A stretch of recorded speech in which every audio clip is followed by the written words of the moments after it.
ఇప్పుడే జీ5 app download చేయండి. చూడండి మీ ఫేవరెట్ టీవీ షోస్ ఎప్పుడైనా ఎక్కడైనా. ఈ చెల్లికి నువ్వు కుట్టించిన లంగా ఓని ఎలా ఉందన్నయ్య? చాలా బాగుందమ్మా. బాగుందంటే సరిపోదన్నయ్య, ఎలా ఉన్నానో చెప్పాలి. పలానా హీరోయిన్లా ఉన్నావని నీ చేత అనిపించుకోవాలని దీనికి ఆత్రంగా ఉన్నట్టుందన్నయ్య.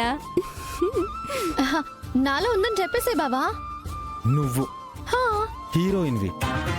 Of course. పొరపాటున బిందెడు మైదా పిండి మొహం మీద పడేసుకున్న బూచిలా ఉంటావు. నీలాగా మా చెల్లెలుందని చెప్పాలా?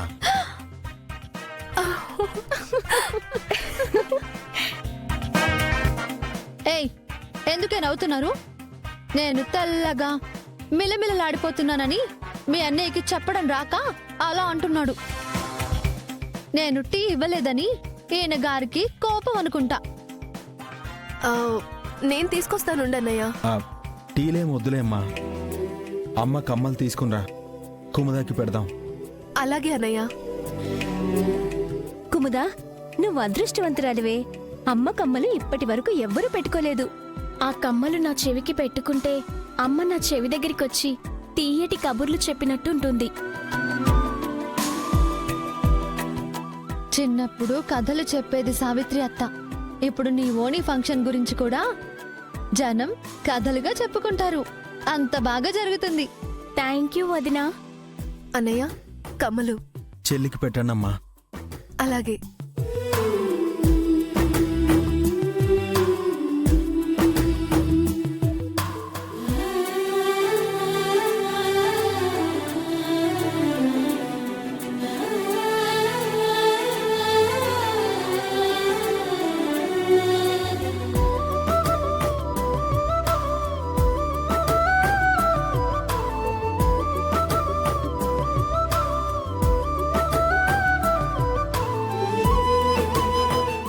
ఇప్పుడు చెప్పనా అమ్మా, నువ్వెలా ఉన్నావు?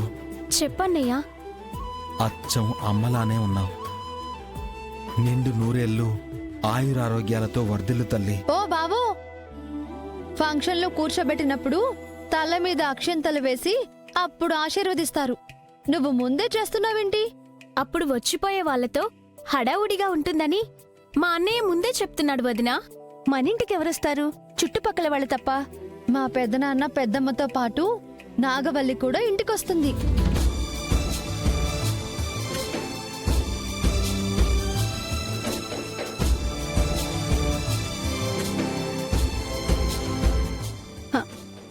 నాగవల్లొస్తుందంటే అన్నయ్య ఏమనట్లేదు?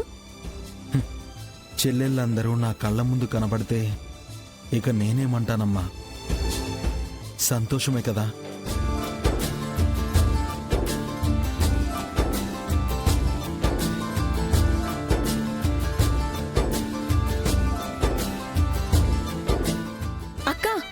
అన్నయ్యకి నాగవల్లి అక్క మీద కోపం ఎప్పుడు పోయింది? ఎప్పుడో పోయింది. ఎలా పోయింది? శివానా మజాకా? మీ అన్నయ్యని నేను చిటికలో మార్చేయగలను. నేనేమనలేదే. లేదు లేదు, నువ్వేదో అన్నట్టున్నావు. ఏం లేదు బావా. అదే అటక మీద కొన్ని సామాన్లు పెట్టాను, అవి దించాలి. రా చూపిస్తాను.